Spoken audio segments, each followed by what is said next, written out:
Hi guys, automobile news వాళ్ళకి స్వాగతం. ఈ రోజు కూడా చాలా ఇంట్రెస్టింగ్ ఆటోమొబైల్ న్యూస్ ఉన్నాయి.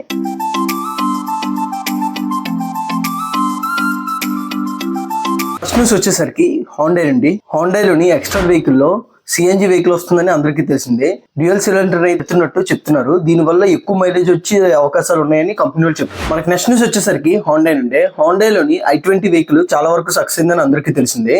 మనకి స్టీరింగ్ వీల్ ఉంటది కదా, స్టీరింగ్ వీల్ కిందన రెడ్ లైట్ అయితే ప్రొవైడ్ చేస్తున్నారు. ఇది చాలా అంటే చాలా యూనిక్ గా అనిపిస్తుంది డ్రైవింగ్ లో. మనకి నైట్ టైం డ్రైవింగ్ చేస్తున్నప్పుడు. మనకి నెక్స్ట్ న్యూస్ వచ్చేసరికి హోండా నుండి. హోండాలోని i20 లోని ఇంకో మోడల్ లోని వైర్లెస్ ఛార్జింగ్ అయితే ప్రొవైడ్ చేస్తున్నారు. ఫోన్ ఛార్జింగ్ అయ్యే విధంగా ప్రొవైడ్ చేస్తున్నారు. మనకి నెక్స్ట్ న్యూస్ వచ్చేసరికి మారుతి సుజుకీకి సంబంధించిన సెలీరో వెహికల్ 2025 మోడల్లో ఏటే చేంజ్ చేశారో చెప్తున్నారు.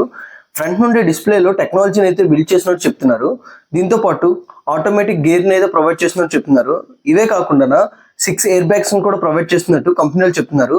ఇది మారుతి సుజుకీ పరంగా చాలా వరకు పెద్ద అప్డేట్ అని చెప్పొచ్చు. మనకి నెక్స్ట్ న్యూస్ వచ్చేసరికి మారుతి సుజుకీ నుండి. మారుతి సుజుకీలోని చాలా వరకు కార్లు ఇండియాలోనే కనబడుతూ ఉంటాయి. ఇప్పుడైతే హర్యానాలోని 3వ ప్లాంట్ ని పెట్టాలని ఆశిస్తుంది. ఇప్పుడు వరకు హర్యానాలోని గట్ల దగ్గర ఆల్రెడీ 2 ప్లాంట్స్ అయితే ఉన్నాయి. ఇప్పుడైతే 3rd ప్లాంట్ ని డెవలప్ చేయడానికి స్టార్ట్ చేస్తున్నట్టు చెప్తున్నారు. 7,410 కోట్లని 2029 నాటికి సంవత్సరానికి 7,90,000 కార్లు దాంట్లో తయారయ్యే విధంగా అక్కడ ప్లాంట్ ని తయారు చేస్తున్నట్టు కంపెనీ చెప్తున్నారు. ఇప్పుడైతే ఆ 2 ప్లాంట్లు కలిపి ఎవ్రీ ఇయర్ 2,50,000 వెహికల్స్ అయితే అక్కడ మ్యానుఫ్యాక్చర్ చేస్తున్నాయి.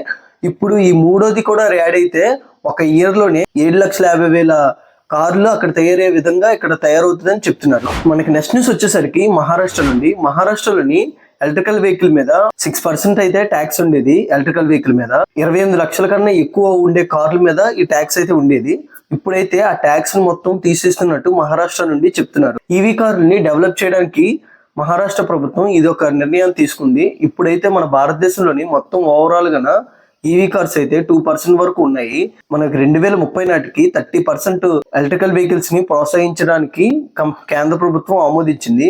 30% అవ్వడానికని ఇది ఒక ముందడుగు అని చెప్పొచ్చు. మనకి నెక్స్ట్ న్యూస్ వచ్చేసరికి మన ఇండియాలోని చాలా వరకు ఎలక్ట్రికల్ వాహనాలు తయారు చేసే వాటి మీద మనకి 35 వస్తువుల మీద ట్యాక్స్ అయితే తీసేస్తున్నట్టు చెప్తున్నారు. మనకి నెక్స్ట్ న్యూస్ వచ్చేసరికి టాటా నుండి. టాటా హ్యారియర్ చాలా వరకు సక్సెస్ అయిందని అందరికీ తెలిసిందే. టాటా హ్యారియర్ లోని ఇప్పుడు ఈవీ వర్షన్ ని మనకి మార్చ్ ఎండింగ్ గానీ ఏప్రిల్ ఫస్ట్ వీక్ గానీ వచ్చే అవకాశాలు ఉన్నాయని కంపెనీలో చెప్తున్నారు. ఇది ఓవరాల్ గా 25 లక్షల వరకు ఉండే అవకాశాలు ఉన్నాయి. మనకి నెక్స్ట్ న్యూస్ వచ్చేసరికి మారుతి సుజుకీ నుండి. మారుతి సుజుకీ విటారా వెహికల్ ఉంది కదా, దీంట్లోని ఈవీ వర్షన్ అయితే స్టార్ట్ చేస్తున్నట్టు చెప్తున్నారు. ఇదైతే 20 నుండి 25 లక్షల వరకు ఉండే అవకాశాలు ఉన్నాయని చెప్తున్నారు. ఇదైతే మారుతి సుజుకీ నుండి వచ్చే ఫస్ట్ ఎలక్ట్రికల్ వెహికల్ కింద నెక్స్ట్ మంత్ లో ఓపెన్ అవుతుంది. ఇవైతే ఇప్పుడు వరకు ఉన్న ఇంట్రెస్టింగ్ ఆటోమొబైల్ న్యూస్. ఇలాంటి కంటెంట్ మన ఛానల్లో చాలా వరకు అవైలబుల్ లో ఉంది.